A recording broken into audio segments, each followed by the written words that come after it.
Hi there. Welcome to Becoming Aware of Angels. In this session, this is session number 6, and we'll be talking about bad boy angels. Okay, these are not the good ones; these are the bad ones. In the former session about watchers, I talked about angels being watchers and having. There's a difference between the holy angels or holy watchers and the unholy watchers, and that's the kind. Those unholy watchers and angels are the ones that we're going to talk about a little bit in this session and learn about them and learn what to watch for. Okay, all right. So let's look at Jude 1. Jude. Well, there's only one chapter in Jude. It's verse 6. It says this quote: "Angels who did not keep their own domain, but abandoned their proper abode, he has kept in eternal bonds under darkness for the judgment of the day." All right, there are a lot of angels, okay, and we're going to see that later on, and the kinds of angels that were created. But there were angels that did not keep their abode, meaning their holy abode in heaven. And you can see this in Genesis chapter 6, verse 2. In fact, let's read Genesis 6, 2. "And the sons of God," quote, "the sons of God saw the daughters of men, that they were good, and they took wives for themselves from all those whom they chose." All right, that's a pretty broad, loose, and in some ways a little bit irresponsible translation of from the Hebrew. But the sages teach about these sons of God, and these are, and so do the other history books like Yashur and Jubilees and Enoch and so on. We see and understand that there were angels who went against God the Father, went against the Creator, meaning they decided to take wisdom that they thought they had, but there was wisdom that they did not have. And I think it's Enoch that really shows us that specifically, how they did not have that wisdom, and so they began to do the things that of power over mankind, and they were very much interested in the womb. They've always been interested in the womb. That's why the serpent came to Eve, not Adam, because Adam didn't have a womb. Eve has the womb, and it was the womb that they wanted. And the reason why they wanted the womb was so that they could control and begin to produce their own genesis and their own kind from a womb, meaning their own sons and daughters would come forth from the womb. We find that is a passion and a desire that is never quit. And I want to say something right now. These these bad boy angels are still with us. They are not gone. Now we look at Revelation. We look at the other history books, and we see that many of them have been confined, but not all of them. All right, and we're going to see that here in just a second.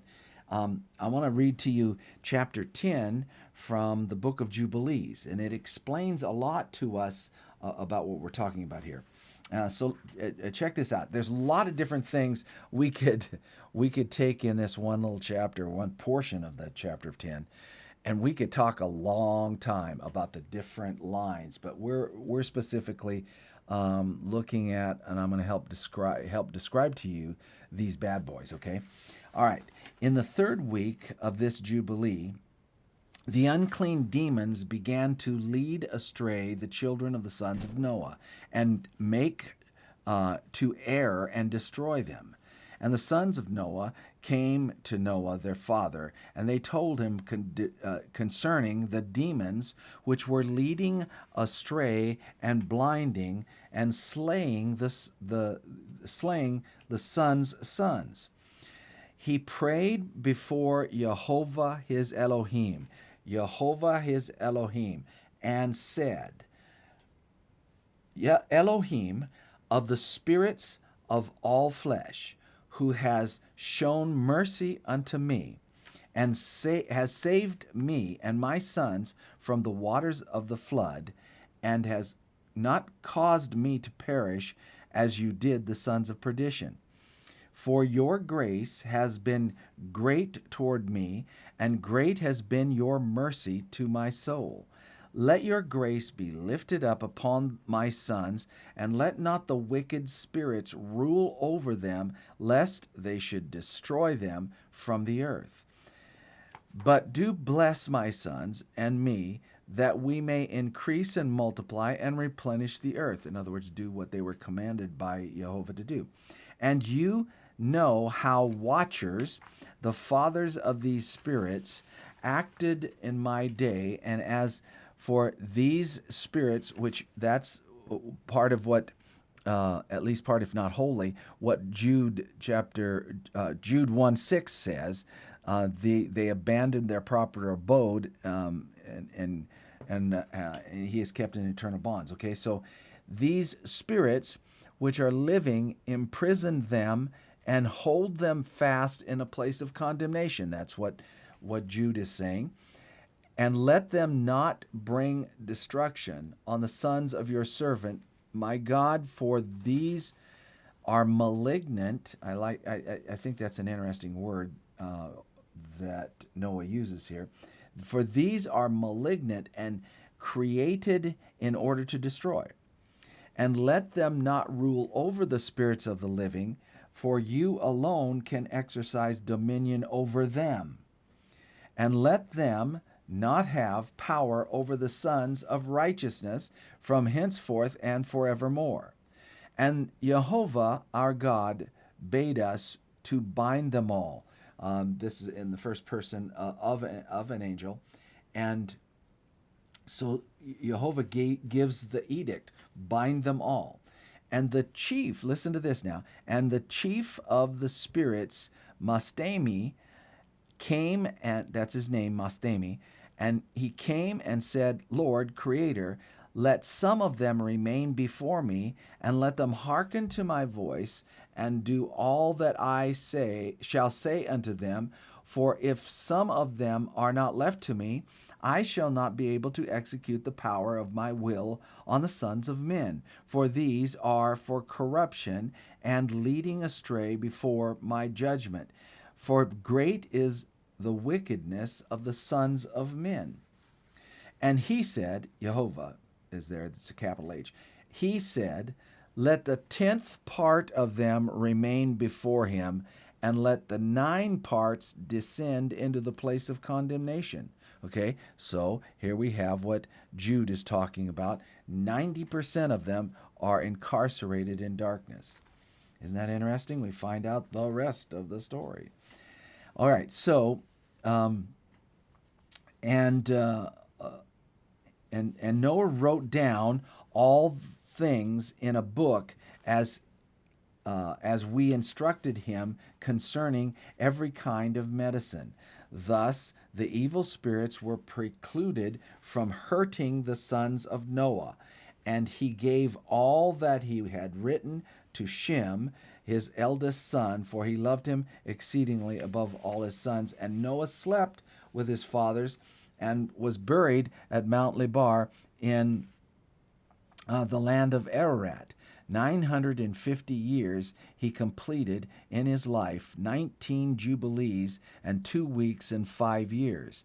And in his life on earth he excelled the children of men, save Enoch, because of the righteousness wherein he was perfect. For Enoch's office was ordained for a testimony to the generations of the world, so that he should account all the deeds of generation unto generation until the day of judgment. All right, Now, when we're looking about at those evil spirits, okay, those evil spirits that are in authority, there is a word that is normally used for anything that's evil, and it is the word demon. All right, that word demon actually is a kind of spirit, and we'll see a little bit more about that, and I'll give you the scriptures and the readings that tell us exactly what those demons are. But in a shortcut, let me tell you this. Demons are the spirits of dead Nephilim.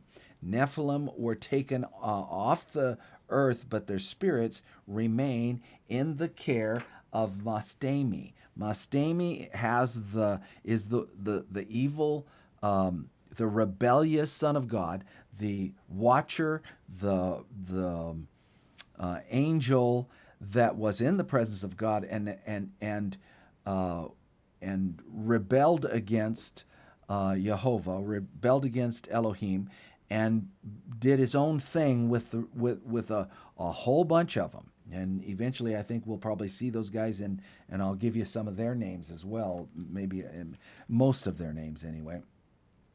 But they're quite numerous. Okay, so we're looking at these bad boys. These are the ones that are causing you trouble. They are in the world today. We tend to go on and think that well, God's going to take care of it. We have a terrible, terrible theology stating that God's in control, and He is not in control.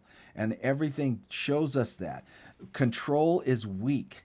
If you have to be in control, if you're a control freak, you're a weak person. If you're a control freak, you show your weakness. If God was in control, He would be showing His weakness, and therefore we have to somewhere along the line, because He's in control, we blame Him for all the wicked things that happen upon the earth. And I tell you, there's a difference. He is not weak, He is strong, and He's not in control, He's in charge. And He has authority, and He's bidding you and me and His ecclesia, His government, to listen to His voice and command according to what His voice says.